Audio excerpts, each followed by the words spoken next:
Hello again everybody and a very warm welcome back to the channel. Today we're taking a little look, a special preview of the upcoming FSS Tecnam P2012 Traveller coming very soon to Microsoft Flight Simulator.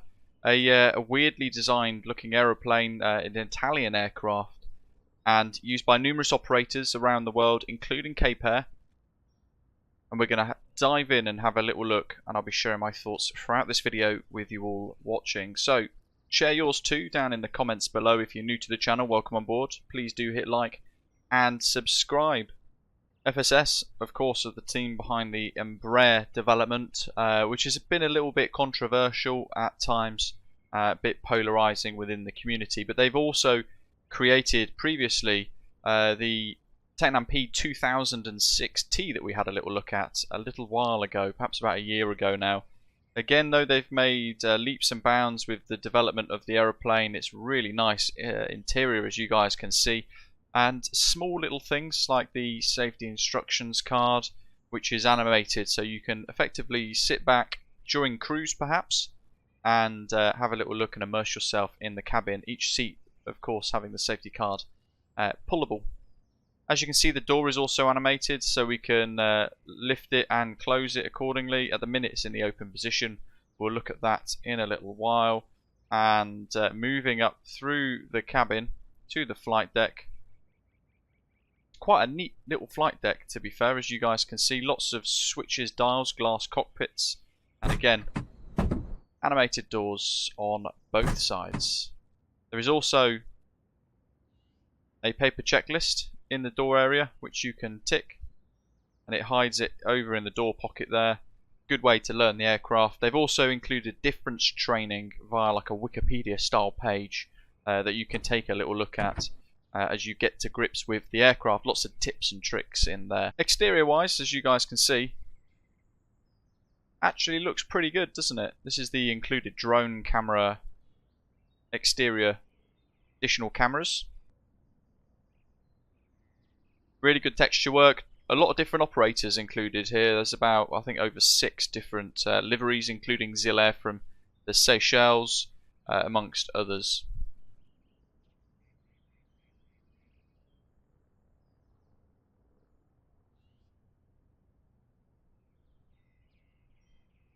But all in all, exterior looking really good. So we're at Key West. We're going to go for a little flight around the area, just to explore what this aircraft has to offer. Beautiful conditions at the minute, and there's the windsock. Live weather as I record this, winds are calm, beautiful clear skies. So we can have a little look at the normal procedures checklist here. So aircraft and flight door, documents on board, fire extinguisher is locked in the back, brakes are set to park.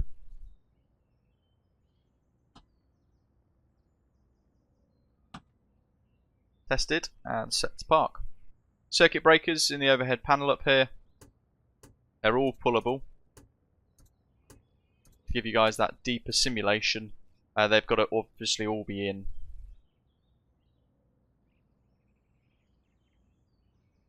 I'm going to go ahead and work through this checklist now up until engine start. We'll listen to the sounds, look at the animations post engine start with the lights on as well, and then we'll work off into the skies. Turning the master switches on, and across the left hand or right hand bus will go on. Nav lights can go on, and you can see now the Garmin glass cockpit has come alive, looking really good. It's worth noting at this point there is a tablet at the corner of the aircraft giving you guys a map. It allows you to set up your pre-flight as well. You can prepare for departure by just clicking through bits. And effectively it will zip through a number of those for you. When you're at the end of the flight, you can tie it down as well and put covers over it and things like that too.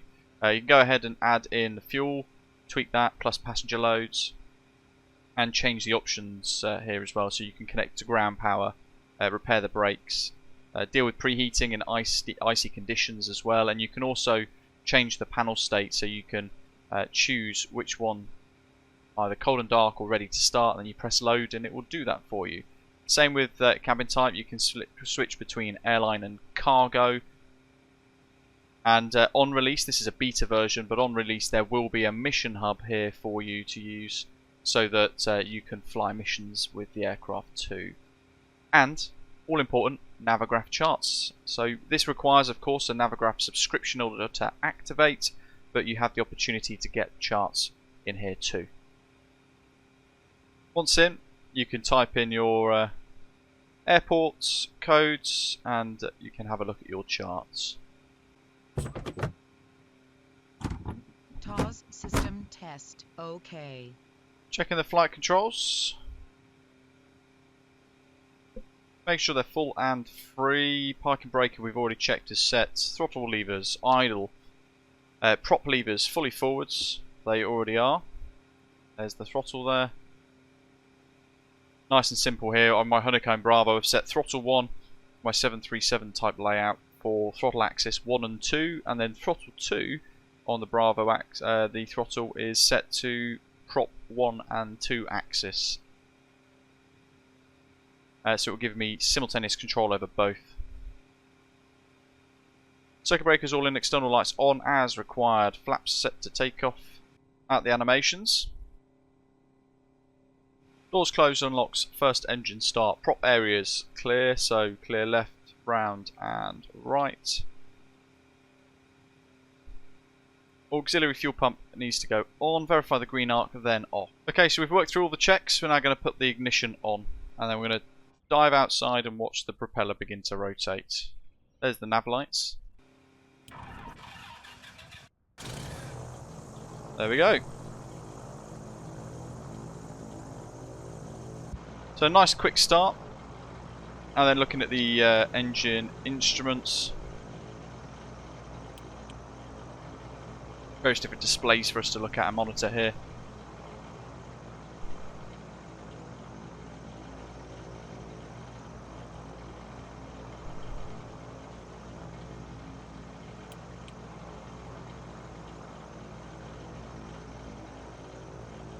And then we're going to set the RPM to 1000.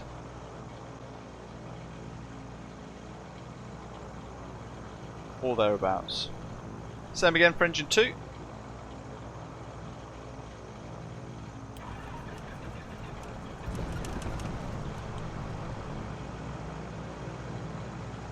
That started successfully. Working through all the checks. Taxi light can go on.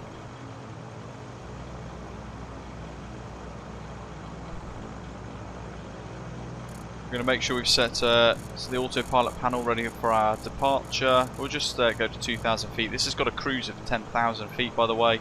Maximum speed just shy of 200 knots, and a VNE of about 220 knots.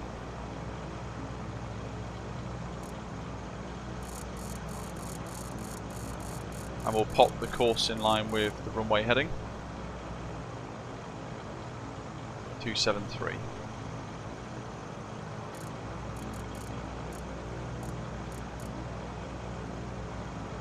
Altimeter set, and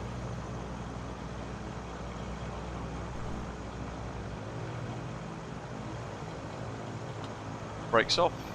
Check the brakes. Steer away from these guys that are stood there. Taxi out to the runway. Okie doke. So here at the threshold, then the whole point of the runway, we're going to go through some basic run-up checks, something they recommend you do, and effectively it's an automatic pre-flight testing system. It takes about 90 seconds, and it checks ignition, fuel injectors, turbocharger, control cycle of the propellers on primary and secondary. PFT buttons are here, left and right, and for it we need to set power with park brake on to 1700 to 1800 RPM.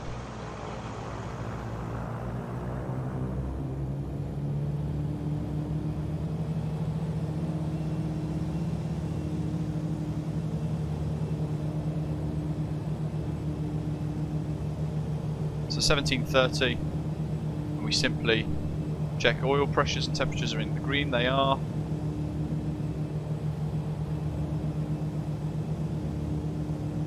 And then we push PFT and we wait.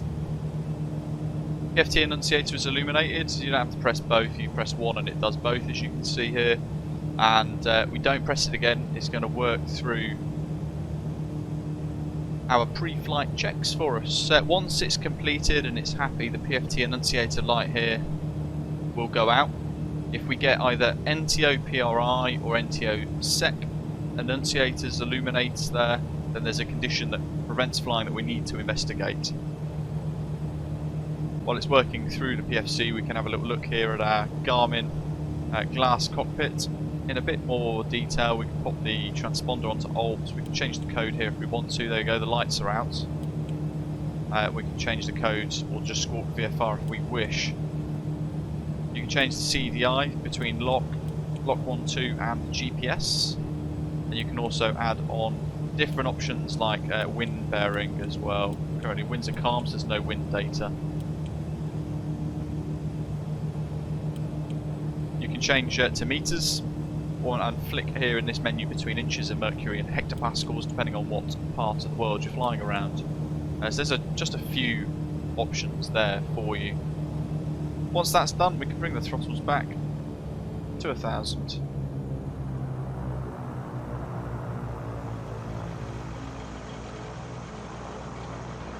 And our pre-flight test is complete.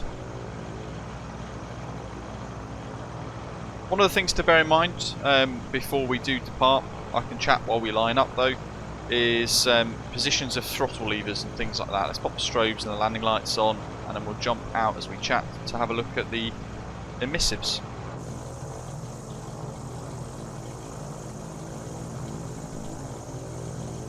So in takeoff, the throttle is controlling the takeoff phase of flight. So you want to set prop levers to fully forward and the throttle goes to 100%. In the climb, the same almost. The throttle remains at 100%, but for climb power, we reduce the props to 2575 RPM. And then in the cruise again, the throttle lever stays in the full 100% position, but our propeller levers are the ones that change our cruise power. They vary between 2000 to 2575 RPM, and then in descent the rules change slightly. We can move the throttles as required and the propellers need to be at minimum 2000 RPM. For landing, prop levers go fully forward, throttle as required, and then slow flight minimum 2000 RPM for the prop levers and the throttle between 40 to 50%. There's a few little quirks that you have to bear in mind with this aircraft to make sure that you are operating it properly as you learn the aeroplane. And loads of detail have been put into the FSS documentation hub within their differences training section and their flight manual. So prop levers are fully forwards. We're going to line up on the runway. We use as much as we can.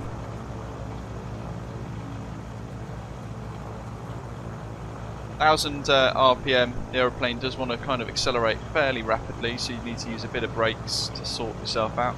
Stay nice, smooth and stable. Right, let's go.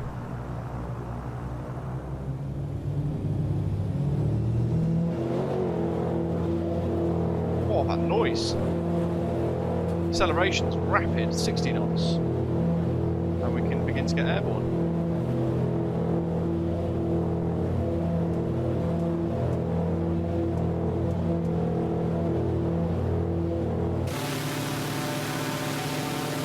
Fixed gear,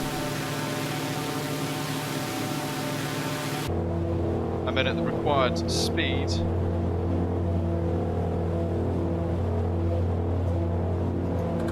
bring our flaps up, accelerate away.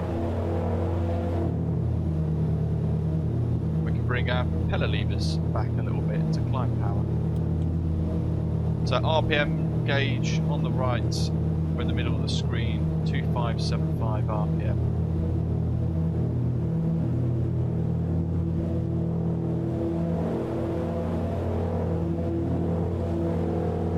That's as close as I can get. We'll keep climbing through 2000 and then I'll just bring the cruise power down a little bit.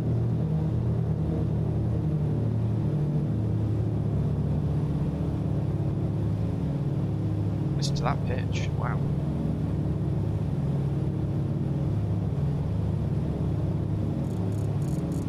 We're in roll mode there, so let's engage heading mode.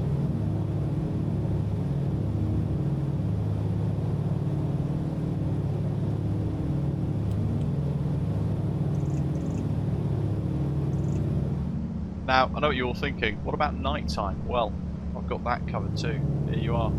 Cabin lighting and flight deck lighting illuminations as well. All included, and actually looking really quite nice. Various different control switches there for you to change the lighting on the aeroplane according to your preference.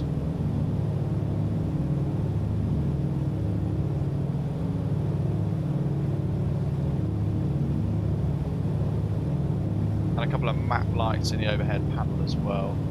And if we look back at the aircraft from the flight deck, you can see that that's what it all looks like. And some small animations and illuminations there too on the side, look like USB sticks.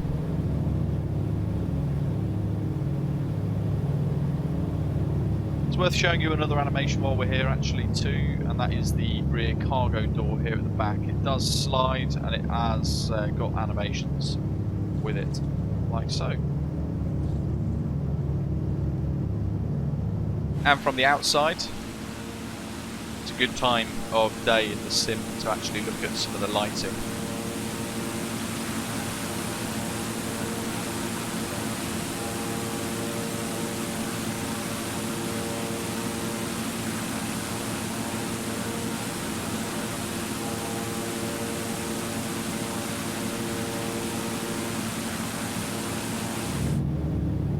So within the aeroplane and its FMS, we can go ahead and enter approaches.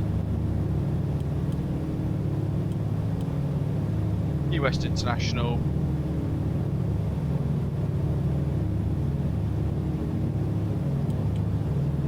We can select the relevant approach that we want to fly. We can select visuals 27 as well, gives us a straight in approach, or we can select a GPS based LPV RNAV 27.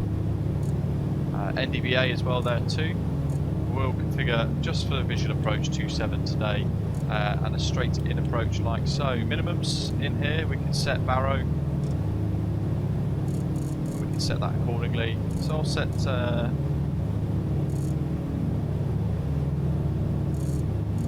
200 feet today just to show you guys the features and sequence there below.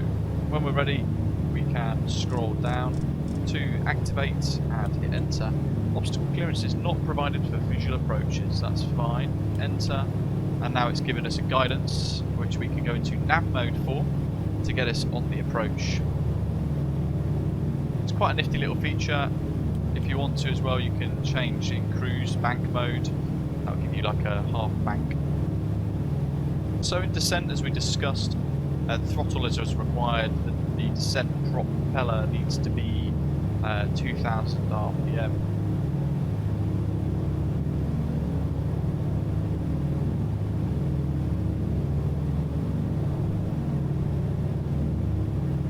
The airplane's doing a really good job here of getting us straight in on the approach. Takes out a lot of effort in the visual approach as well, doesn't it? Makes it very simple to use, very easy to understand.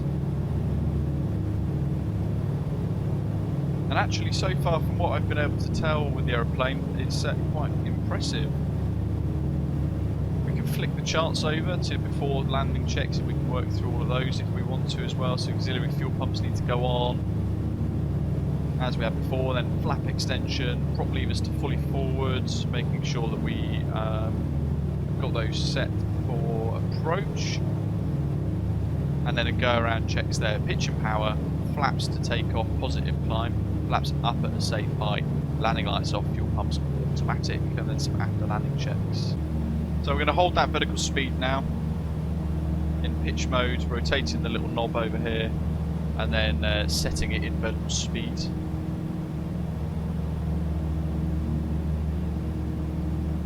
Runway's up ahead. So what it's done is it's drawn us a straight line towards our straight in approach part of the approach instead. So it's not already extended that centre line and having us fly in.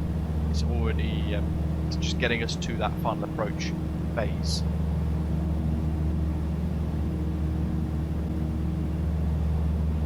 For final approach, I'm going to move the time to the middle of the day just so you guys can see what it all looks like with a different lighting condition. Almost at 1,000 feet.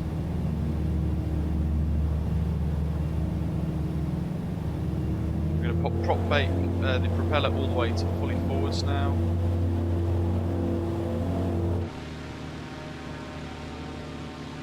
Lots of noise. There's the old holes. A little bit bumpy and a little uncertain.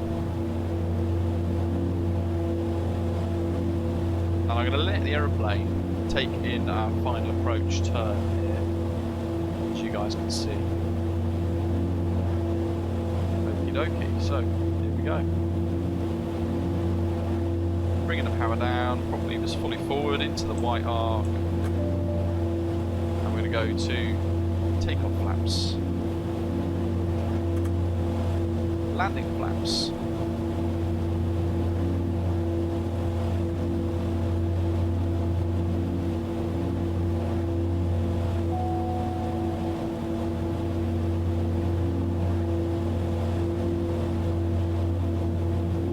Autopilot off. We'll get that Toby eye tracker fired up, ready for our approach as well. So making use of trim just to hold the aeroplane in a nice descent here towards the runway. A couple of 100 foot per minute, it was about 500 foot per minute roughly. We can change that rate of descent by applying a little bit of power. That, if we've got it trimmed, will then change the pitch. We'll find that we have to re-trim, so something to bear in mind when operating these kinds of aeroplanes. We can also press heading there to push and sync with our runway heading in case we do have to go around. We can make use of autopilot to set our heading, get autopilot fired up when it's safe, just to reduce our workload a little bit. Next direct to 275 in 2 seconds there, flashing on the annunciator. That's because it's guiding us in with the visual approach. But this is visual, so we are just making use of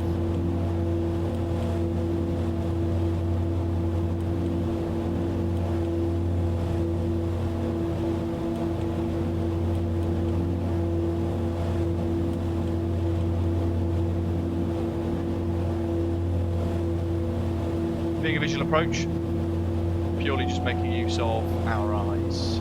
Having a little look at the instruments as we commit to our approach as well.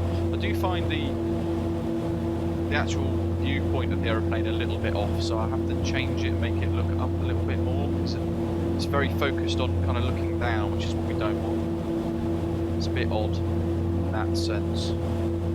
But again, that might just be a difference with this aeroplane that I need to get used to. Very easy to control in manual flight, although the conditions are calm.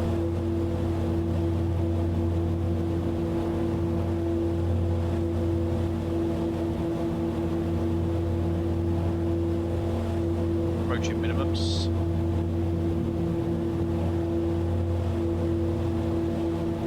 Three minimums rather now.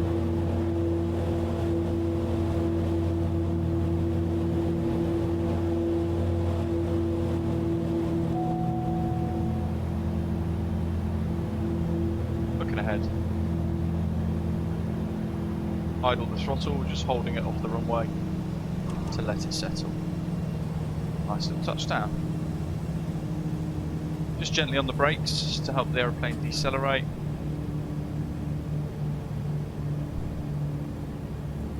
And then increasing that brake pressure to reduce our speed to vacate here.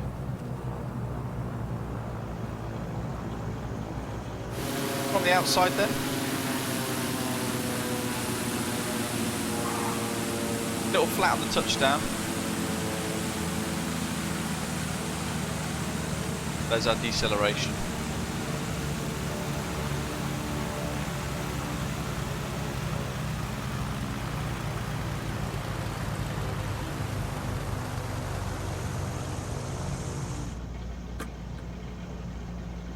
We can bring the flaps up.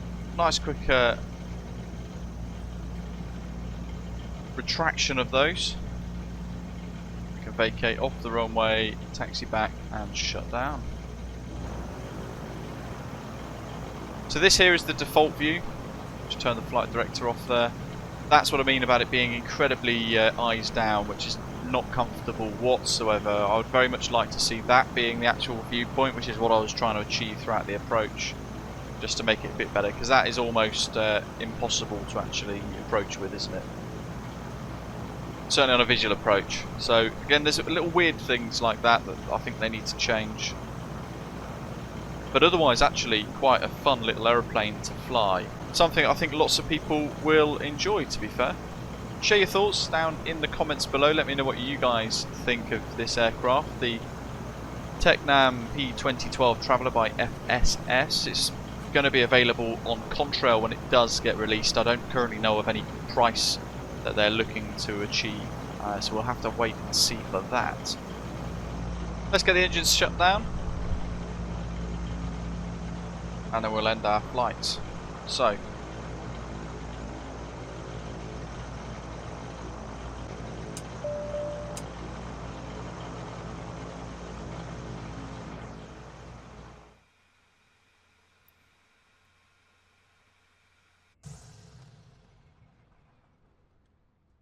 and that's engine off. A little bit weird with the engine off sounds, it kind of just stops making noise for a moment. But again, this is a beta version. Whether they sort that out on release, not entirely certain, but it would be good if they did. In the main though, a few little things that you could probably look over. Again, it depends on price, but the exterior model, some of the sounds, and certainly the way the aeroplane flies and the systems within it are really impressive. Hope you guys enjoyed today's video. Share your thoughts down in the comments below. On release, I'll put the link to Contrail in there so you guys can get your hands on it. And I hope to see you join me in a live stream in the very near future. Thanks for watching. Take care.